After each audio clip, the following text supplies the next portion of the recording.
see my phone in there, sweetheart? You see my phone in there? Right. So I think we're going. Well, good afternoon from Atlantic Dialogues, and good afternoon. In my case, I'm Ian Lesser speaking to you from Brussels, and it's a great pleasure to be at Atlantic Dialogues this year, at least virtually. And we have a wonderful group to join us this afternoon for an important conversation about global cooperation to address global crises. We don't have to talk perhaps too much about what all these crises are immediately, although there obviously could be some on the horizon that we will talk about. But clearly the COVID crisis, the economic crisis that has flowed from it, and this possibly the security and stability issues that will flow that we haven't yet seen, some of which we have seen, are all on our agenda to talk about today. Many different things, changes of administration in the United States, questions of the future of multilateralism, lots of things that will bear on the question of what kinds of crises we'll face globally in the future and how we're going to organize ourselves to deal with them. So just to say a word about how we'll work today, we have about 50 minutes for our conversation. We'll probably have a chance to take some questions from our virtual audience towards the end, which we'll endeavor to do. But let me also introduce to you now our three speakers. And we're very fortunate to have with us Bronwyn Bruton, Director of Programs and Studies at the Atlantic Council in Washington. Paolo Magri, Executive Vice President and Director of the Italian Institute for International Political Studies, ISPI, in Milan, and Zhou Yuan, Senior Fellow at the Shanghai Institutes for International Studies. Welcome to all three of you. We've all been together on other panels at Atlantic Dialogues and elsewhere before, so it's in a way a conversation among friends. But maybe I could start this way with you, Bronwyn, just to sort of start us off with some reflections about the COVID crisis in particular, but what you could see as sort of the next fit. What are the consequences? Is it a matter of citizens coming to harsher judgments about governance based on the COVID crisis? Is it a changing balance between kind of inward-looking societies and what we had thought of as a more international approach? Reflect a little bit on this from your perspective. We'll have a chance to come back to some of these other issues as well, obviously, but go ahead. Thanks so much for having me today. It's a pleasure to be here. Pleasure to see you all again and return to what you correctly described as an ongoing conversation. It's always a pleasure to join the Atlantic Dialogues community. You know, it's a tough moment, obviously, and I think that there's so much speculation about what the post-COVID landscape is going to look like. But I think what is most undeniably true is that we are, because of COVID, entering into a period of resource scarcity. And it's coming at a bad time. I think in the United States, many of us have a sense of optimism and renewal because of the result of the presidential election. And I think the inclination among the policy community would be for the United States to re-engage with the world in a way that it hasn't done over the past 4 years. I think that President Biden is going to have a multilateral approach, but also that he will be rapidly embraced by an international community.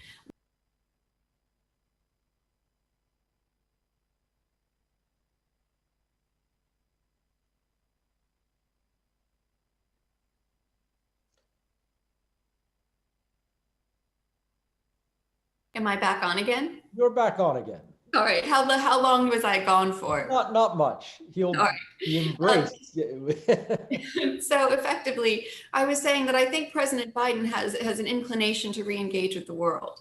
And I think the world is anxious to re-engage with America. But the problem is that we're going to be coming onto that in a situation of great budgetary constraint.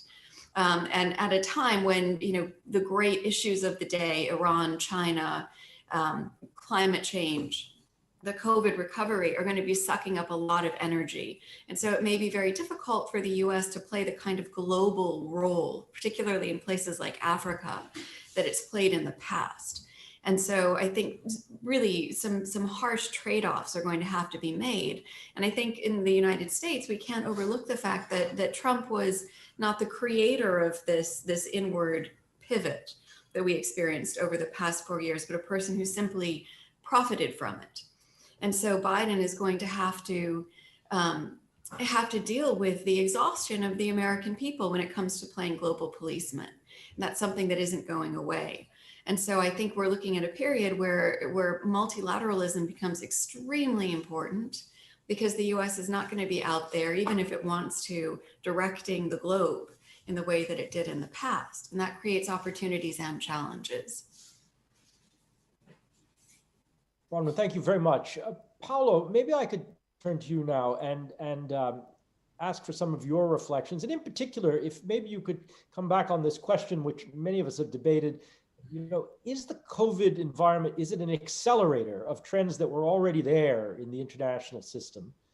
Or is it something else? Thank you, Ian. Yes, COVID as the great accelerator has been on in recent debates several times. We have heard it or repeated this over the last few months.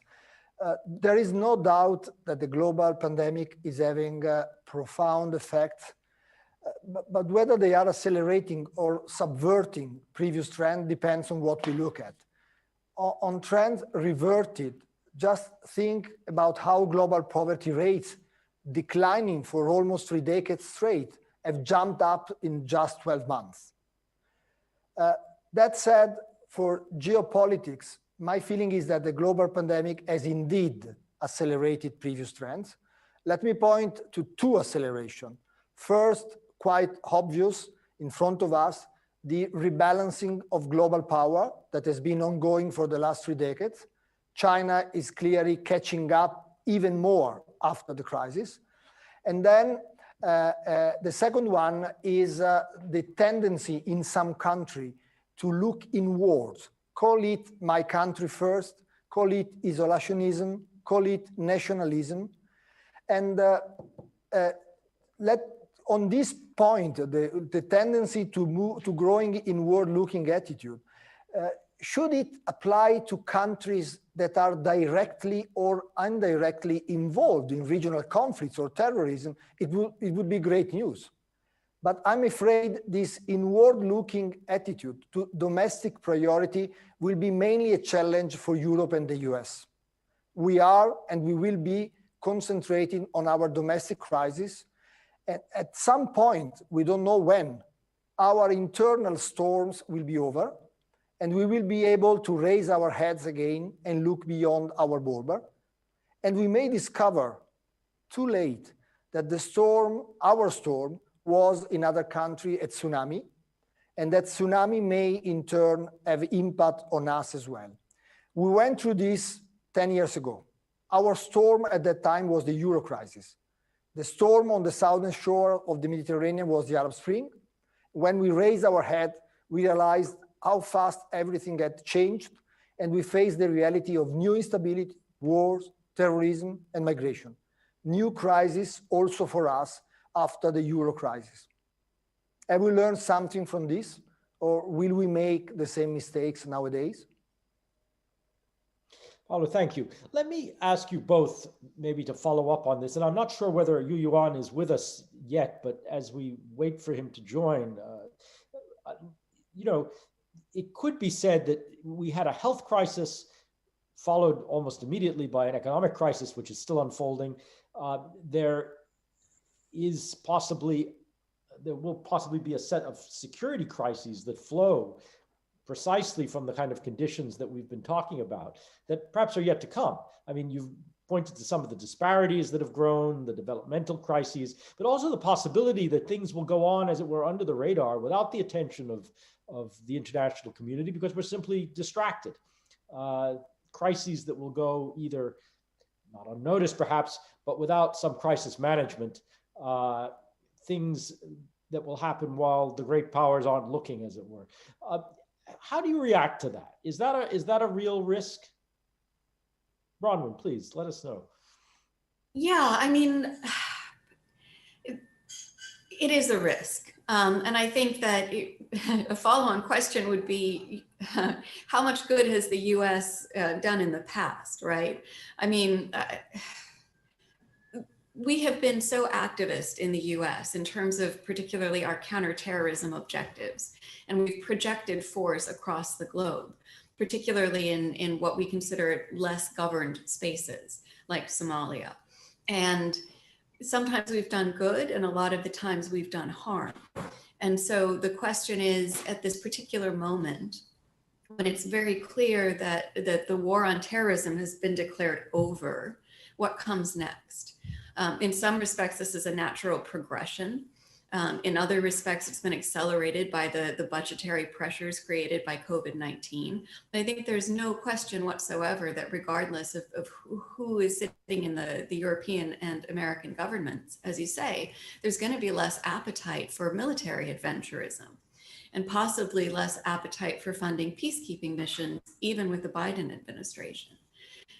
Sometimes that will have really terrible consequences.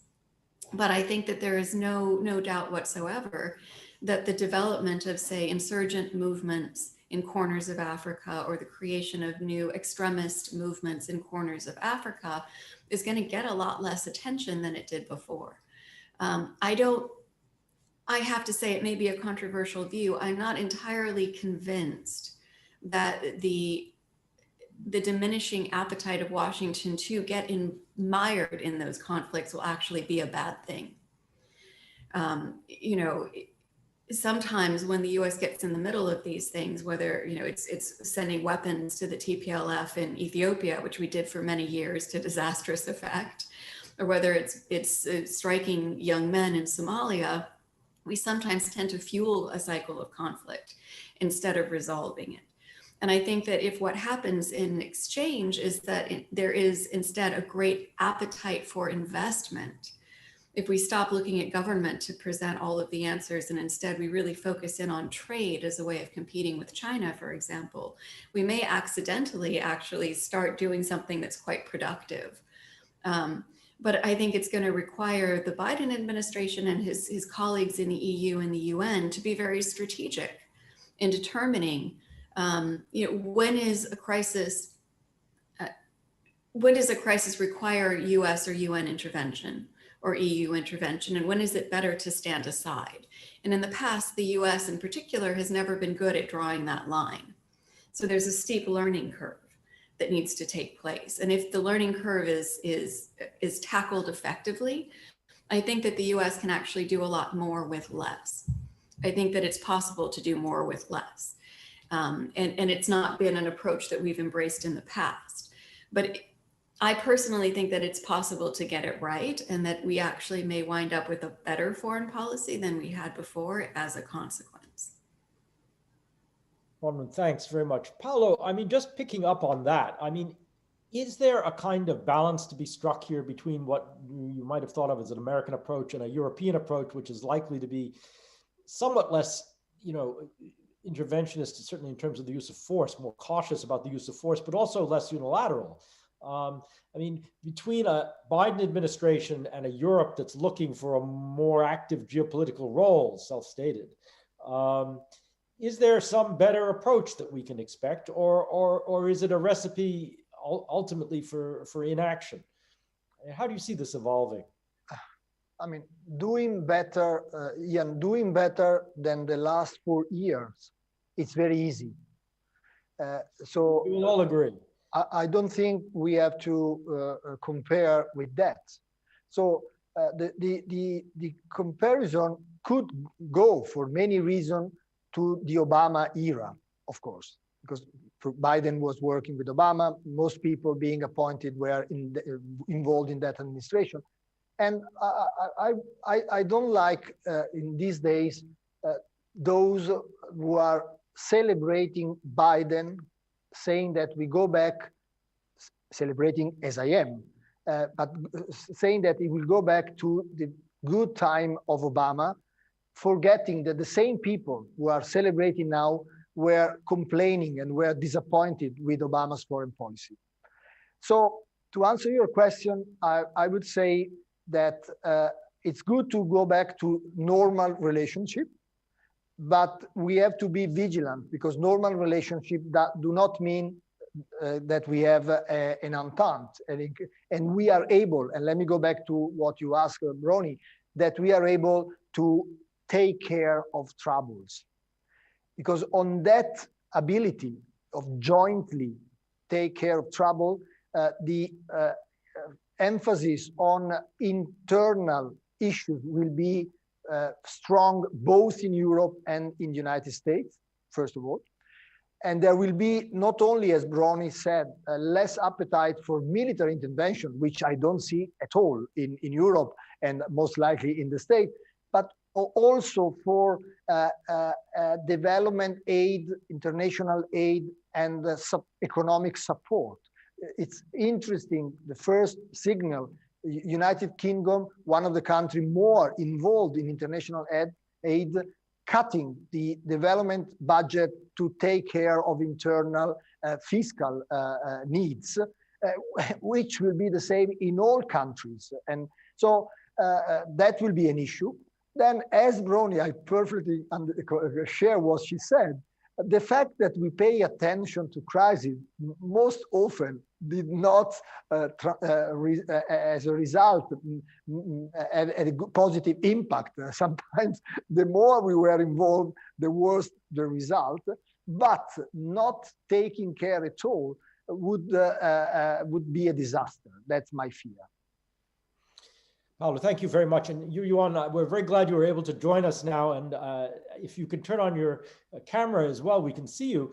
I would, if you can hear me, I'd like to maybe go back to you with a question that we started with earlier. Perhaps you heard it, but we'd love to hear your thoughts. Whether this COVID crisis and the economic consequences of it, potentially the security consequences, in a sense, will be an accelerator of global trends that were already with us, including the growing rise and influence of China, or is it something else? And if maybe you could talk a little bit about that from your perspective, that would be great.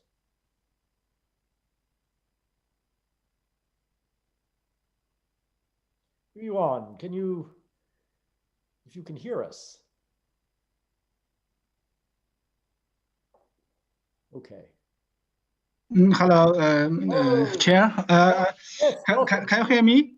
We can hear you, and if you can turn on but your... I think there's something wrong with my video. I can't open my video. Oh, okay. Well, just the sound. The important thing is to hear you. So if you could hear, did you hear my question? I'm sorry, could you repeat? Oh, with pleasure. I'm sorry for that. We started our conversation by talking about whether some of what we're seeing from the COVID crisis and its economic consequences and other things is going to accelerate trends that we already saw in international affairs, or something else. Of course, China is part of this equation too, in a very serious way. So maybe to share some thoughts with us briefly, very briefly about that. Okay.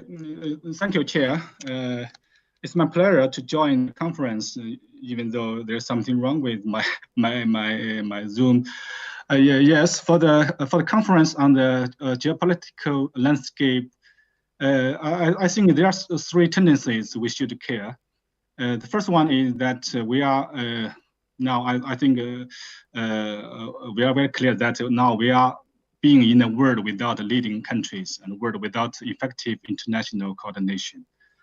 As we know, the world had a short but very enriched history on international coordination since 21st century.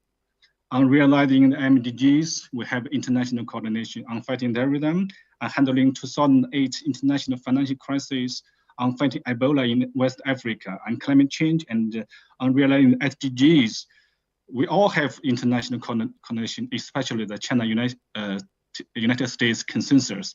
However, when we are suffering from the COVID-19, we found we are in a quite different world from 10 years ago. The leading countries are giving up their leading roles.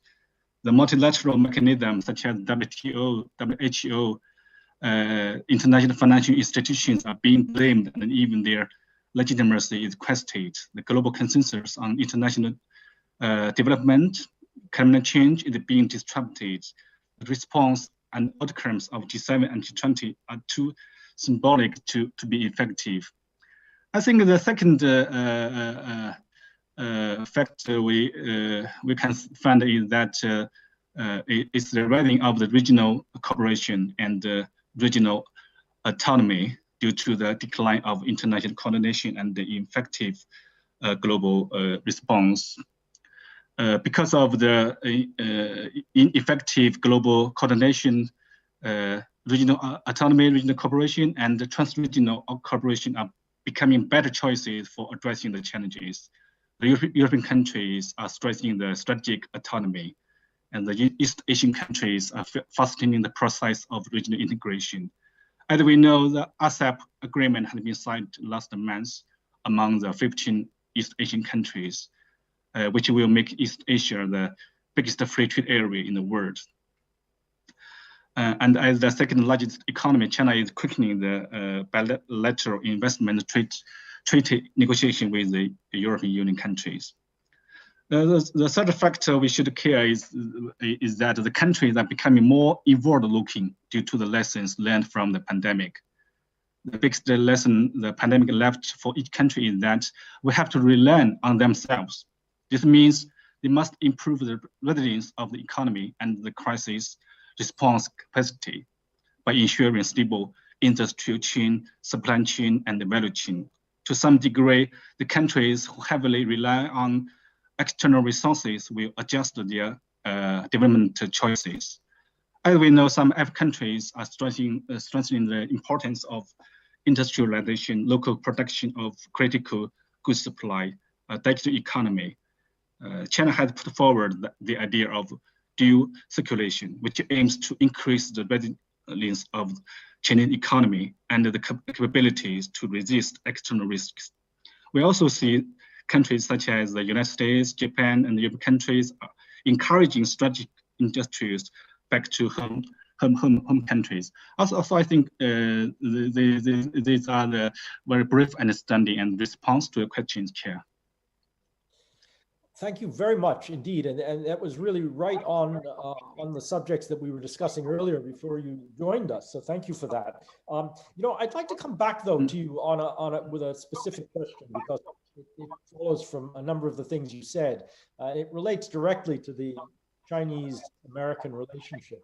There was always a sense of economic interdependence between China and the United States, and you could argue that this was stabilizing, that the stakes in the trade investment relationship were such that even if we had our differences about the South China Sea or Taiwan or Hong Kong or other issues, there was a reluctance to take these conflicts too far. Now that we're in an environment where there are great stresses globally over trade, especially between the United States and China, is that going to have an effect on stability?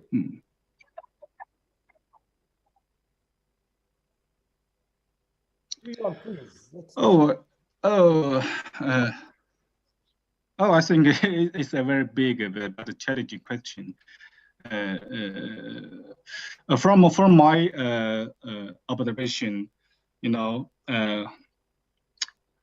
nowadays, especially at this very critical and challenging moment, the world needs stability. And even though the United States and China have experienced some not good time during the past 4 years since the Trump government, but in my opinion, China has a very clear strategic thinking towards the international relations, especially its relation with the major powers and the major regions, such as the European Union and the Asian Pacific countries, is that peace and stability is conform to the national interests of China, and the Chinese. I think the Chinese government and also Chinese society is is waiting for the change from the new government of the United States, because I think at this quite critical moment, the major countries should stand together to work closely, because there are more and urgent common challenges, and we should stand together and beyond our differences of the values and the political system, and even some strategy thinking about some specific issues, such as you have mentioned the South China Sea and Hong Kong and some other issues. I think the Chinese government and Chinese leaders, their thinking, their thoughts are very clear and bold, is that we should talk, and we should restart our cooperation to addressing the common challenges. So the stability, I think, is a common demand between us, between China and the United States.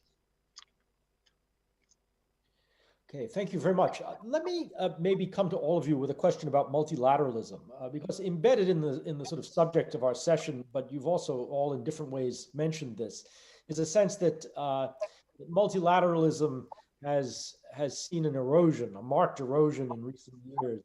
The institutions, the practices, the desire to act in that way has become weaker. I think most would agree that it's impossible simply to set back the clock.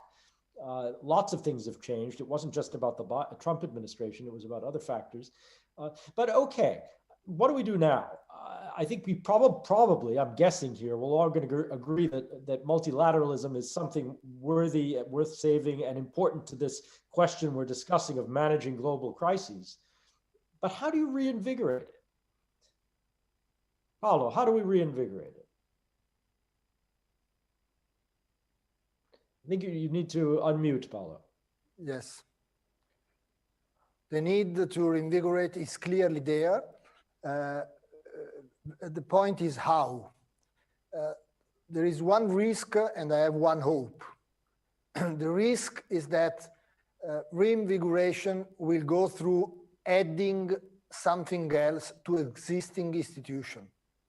We have done it in the past when the new countries after colonization asked for new institution. The UN added new bodies, keeping the old one.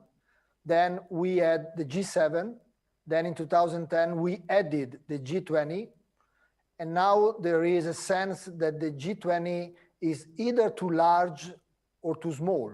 For some it's too small, for other it's too large to find any common ground, any decision.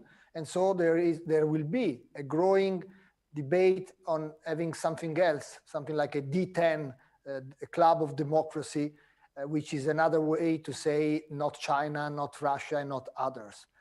The point is that adding is not enough, because if you add and you keep all the others, you are just multiplying exercises, and you really don't know who is in charge of what.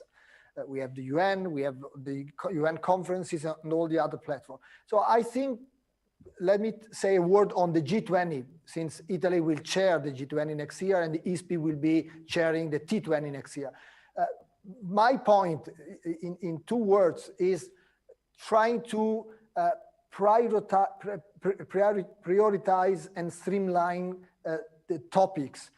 The G20 over the year has become a sort of a UN General Assembly with all topics, all the issues of the world, even on issue that the G20 has no power to take a decision on.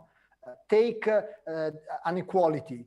This is a domestic policy. There is very little the G20 can do. The G20 can do something on debt and financial issue.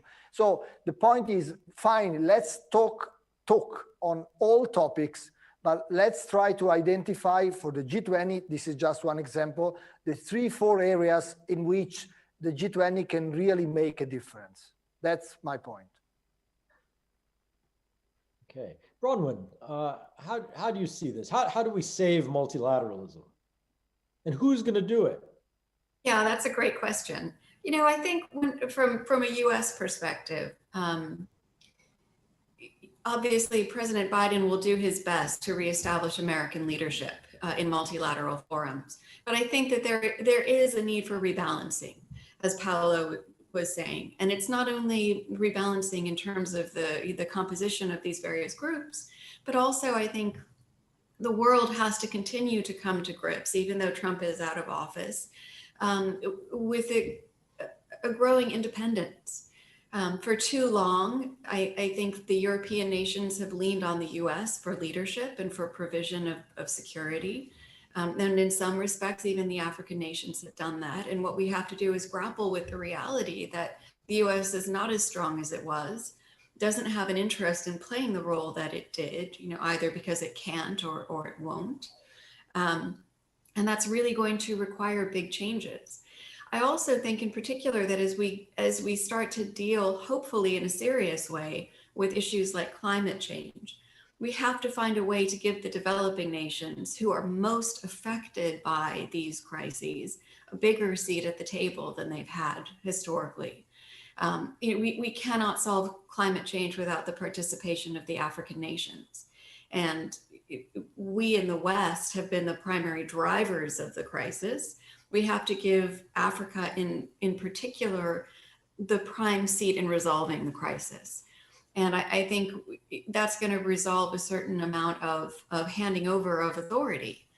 And I think the international community, which is basically the Western donor community, has to wrap its head around how we do that.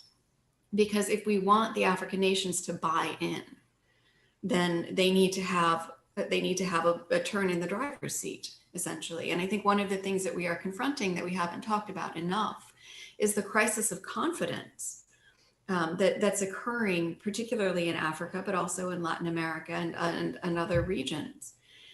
The idea of American and European leadership has taken a beating. The idea of democracy has gotten tarnished. And if we want to reinvigorate it, because it's not only multilateralism, it's the idea of democracy and free market capitalism itself, which is looking a little, a little dog-eared, let's face it. I think we need to really do a radical rethink that involves letting newer actors, which may even include China, have more of a voice. Well, a more inclusive multilateralism and maybe a slightly less arrogant one, if I can use not your words, of just putting some additional. I'm fine with arrogance. Let's roll with that. Yeah. Yuan, maybe I could ask you for to comment on the same question. Because there is, in the American debate at least, and you hear this in Europe as well, often the thought that some of this leadership vacuum in multilateral institutions could be taken up by China. Is China interested in doing that? And is it all good news for China? Are there not risks in that as well?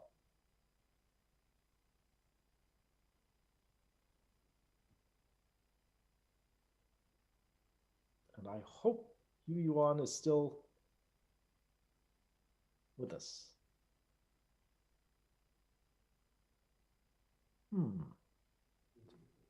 Oh yeah.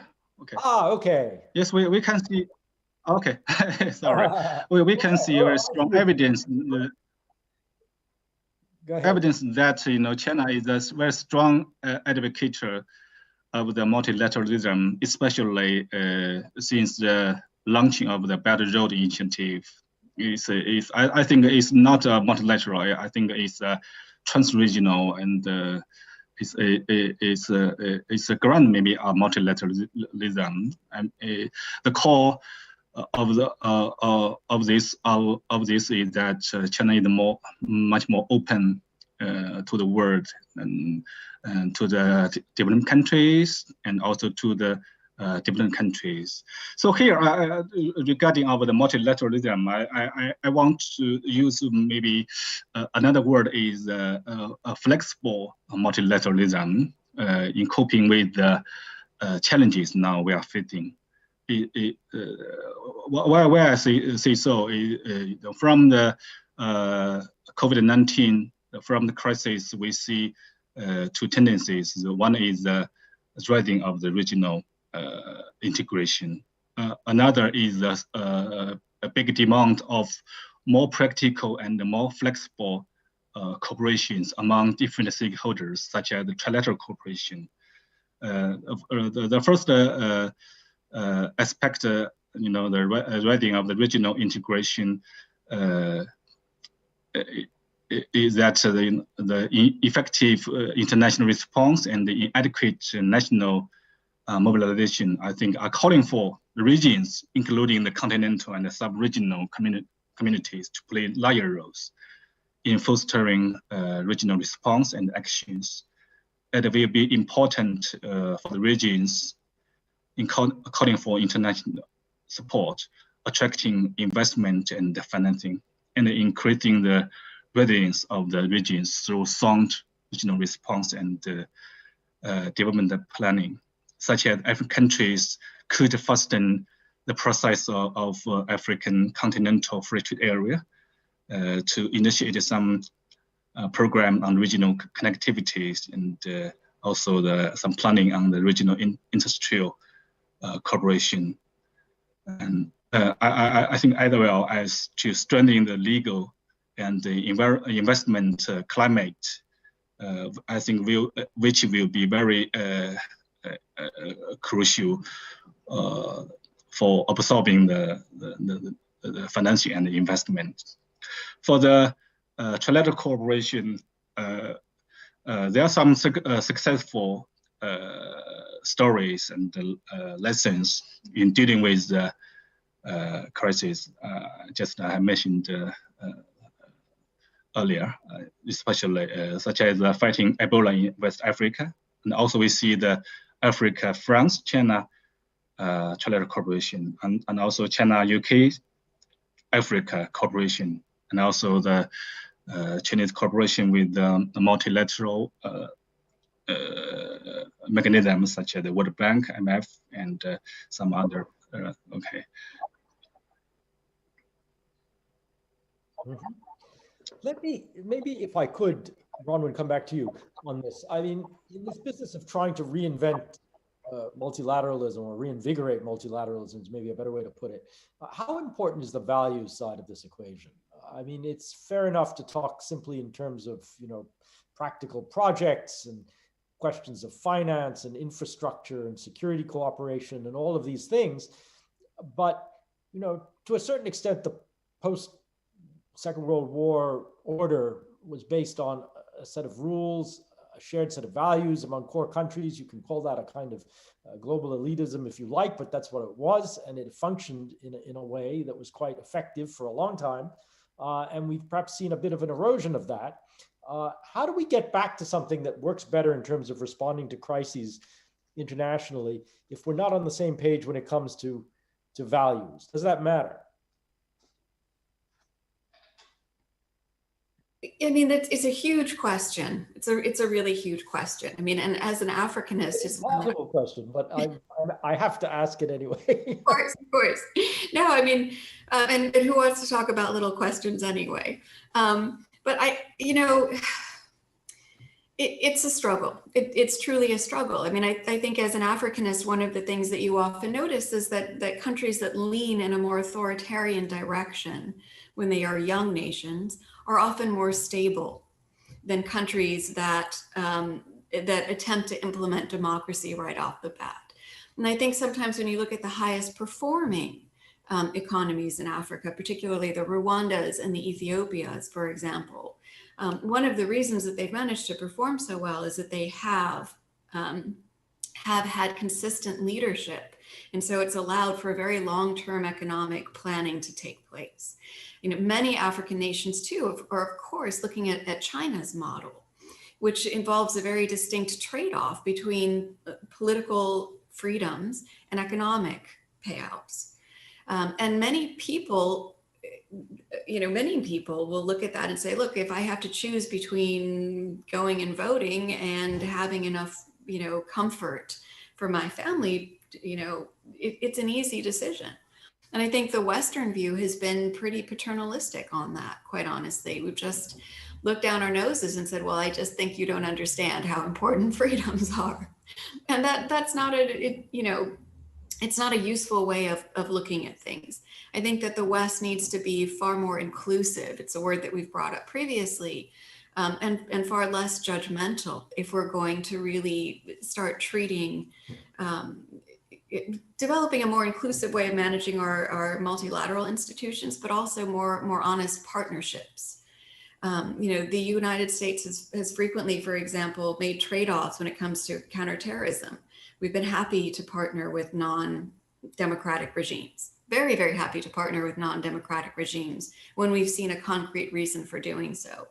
And I think we need to bring that into our thinking when it comes to dealing with states that don't meet our democratic standards. And that includes China, frankly. The values do matter, but I think that there's a way to reframe the question that might allow us to cooperate better. And it would certainly be to the benefit of the developing nations if we were able to do that. And I think particularly about Africa in that context. Paolo, let me come to you on this because among other things, in Europe, there is much discussion about a foreign policy based on values. The notion that Europe's soft power is a critical asset, that the questions of rule of law and respect for human rights and political values are incredibly important. There are strong debates about this even within the European Union, but it's at the center of the debate. I mean, is it possible for us to rethink multilateralism without having this question of values at the core? I strongly believe that values are also in this field very important. But to give value a central role in multilateralism or foreign policy, you have two conditions to fulfill. The first one was mentioned by Bronwyn, is you have to be consistent. And we all very often have been inconsistent with double standard whenever it was felt necessary. And then you need to be credible and take the defense or the promotion of democratic values that we mentioned. Let me be a little bit provocative on this. Is or will America be in a position in the next few years, after what we have seen on show in the last few months on the election, a credible country to stress that value? Is or will Europe unable to address on this issue its internal problems with Poland and Hungary, be a credible promoter of this value all over the world? This is a crucial issue, the consistency and credibility. This is always a crucial issue, but it be even more crucial when on the other side you have new models. As Ronnie mentioned, there is clearly for African country, for Latin American countries, a new model. A country like China, which has different values, but nevertheless has been able to promote growth in the last 30 years and to promote growth facing the pandemic, 2020. So it's able to plan long-term as Ethiopia, which is not that democratic, was not that democratic when they started this long-term planning. So this is the issue. So an extra effort is put on our shoulder if we want to have values at center stage, as we should with the rest of the world. Paolo, thank you very much. Yuan, I want to come to you. I mean, I want to get to some of the questions that have come in before we have to end as well. But so maybe very briefly, do you agree that China is operating under different values in international affairs? I mean, one hears this very often. Would you agree that is that correct?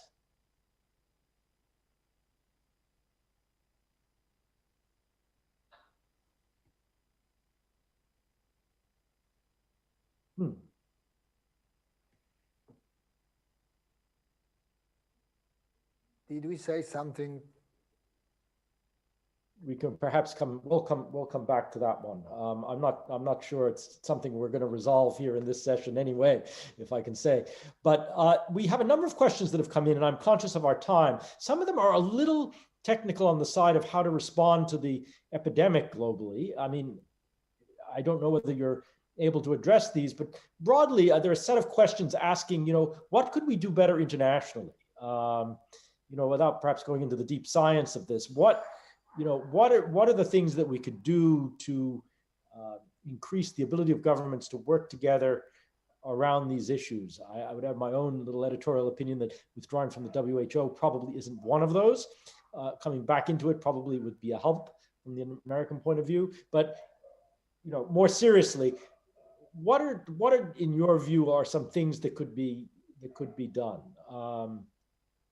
Including, of course, just giving issues of international health a higher priority in terms of our thinking about international affairs, which this has been a wake-up call to do. But let me go back to you both just exactly on that question. Paolo, Bronwyn, please. I think getting back to what I mentioned before, being focused and streamlining and prioritizing, I think we have to show quickly that we can do something together, and we have to start with what is clearly a priority.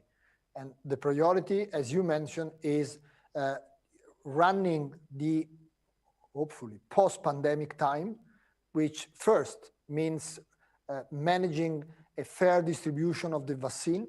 This is where our credibility will be put on show, having a vaccine, distributing it in a fair way in our country and in a fair way around the world. If we are not credible on that, there is no way we can convince anyone that we are working together. Second, the link to the pandemic is trying to reduce, contain the social, economic consequences of the pandemic. Clearly, we are all focused on our domestic problem, on our domestic bazooka or stimulus. It's fair enough, it's clear, but we have to look around us. We don't want, Ian, a pandemic of default. We are prepared to manage a couple of defaults per year. Financial institutions are able to do that. But should we have, after the health pandemic, after the economic pandemic, a financial pandemic, meaning several countries having default, that would be a disaster. So it's not only good as a signal to show that we are willing to involve and cooperate, it's necessary for us. Bronwyn, how do we do this? Well, I agree wholly. I agree wholly with all of the points that Paolo has made. And I think I'll refocus the frame a little bit by suggesting too that the multilateral response is important, and the ability of the Western nations to ensure that developing nations get a vaccine in a fair and timely manner is also really critical. But we also need to think forward to the next pandemic, because I doubt that this is our last one. And I think to that end, we also need to focus on the reorientation of supply chains. That one of the things that became very obvious very early in the pandemic was that we were very dependent on China and other key nations for medical supplies and for manufacturing supplies. And I think that one of the good things that could come out of the COVID-19 experience is an understanding that we need to start diversifying. And I think that developing nations can benefit a lot from that. And in particular, Africa is poised to benefit a lot from that.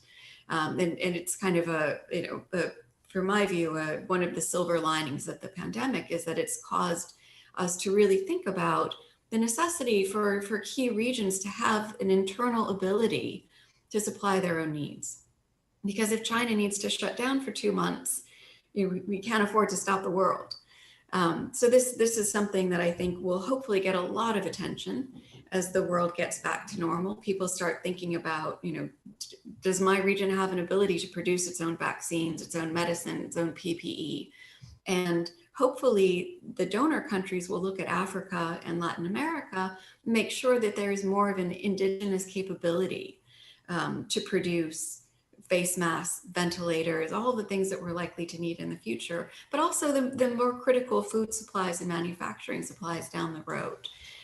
You know, we don't want to prioritize our own countries first, but we do also want to make sure that there are redundancies built in and that there is the capacity in every region to take care of itself. And so that is a fine line, but I think it's positive. Yeah, thanks very much. Can Paolo, I say one word? I fully agree, but I would be careful not to make that point too vocal in international debate. Because that point, which is, by the way, quite obvious, diversification is good anyhow. It has always been good. It's good in energy, it's good in financial resources. It's a basic rule for any company, for any institution. But addressing that topic right now would sound like isolating China, isolating Asia, and that would not help. Yuan, I hope you're back with us and able to hear the question, but I wanted to give you an opportunity as well. We had a number of questions that came in from our audience and we started to address them, and they revolve around sort of how we work together more effectively internationally around health challenges like the COVID crisis. We talked a little bit about supply chains, but what would be your take on that if you're still with us, Yuan? Which you may not be. Well, Ian, maybe I'll jump in and take Paolo's comment on the head if I can. Absolutely. It's not the subject of our conversation today. But I do think it's very likely that the Biden administration is going to continue to regard China primarily as a competitor. And I do think that it's fair to say that, you know, my opinion on the subject is not particularly relevant. But certainly the United States is going to be looking at ways to depend less on China. And you know, although we can frame it in a positive way and talk about diversification, the hard national security angle is there too. And there's going to be real differences, I think, between the way that Washington and Brussels sort of looks at this issue going forward. And it's probably going to be a friction point. It's going to remain a friction point, probably not as much as it was under Trump, but it will still be there. The truth is that you actually hear, I think, on both sides of the Atlantic now, you know, this kind of, it's not necessarily discussed always as economic nationalism, but this kind of, whether it's buy American or buy European, I mean, Joe Biden has spoken about this buy American emphasis in his own agenda, not in the same way that Trump did, but it's there nonetheless. In Europe, around things like critical raw materials and other issues, you also hear this point about, if not, you know, more autonomy, at least more diversification. And so I think it's there in everybody's debate. And surely there's a similar debate going on in China. I wish we had time, both time and the connection to hear more about that. But I did just want to say that this has been an extraordinary conversation. It's an extraordinarily broad topic because you could talk about just about anything. I was tempted to ask at the end, you know, sort of what new things we haven't talked about that we should be worrying about. But I think maybe we'll save that for a separate conversation. And we also want to end, I think, a bit on an optimistic note. So I wanted to, just on behalf of AD, say a big thank you to our speakers. It was great to have the three of you with us. My thanks to the organizers for the opportunity to be with you again. And I'm going to now hand it back to the AD team with great thanks and to say good evening.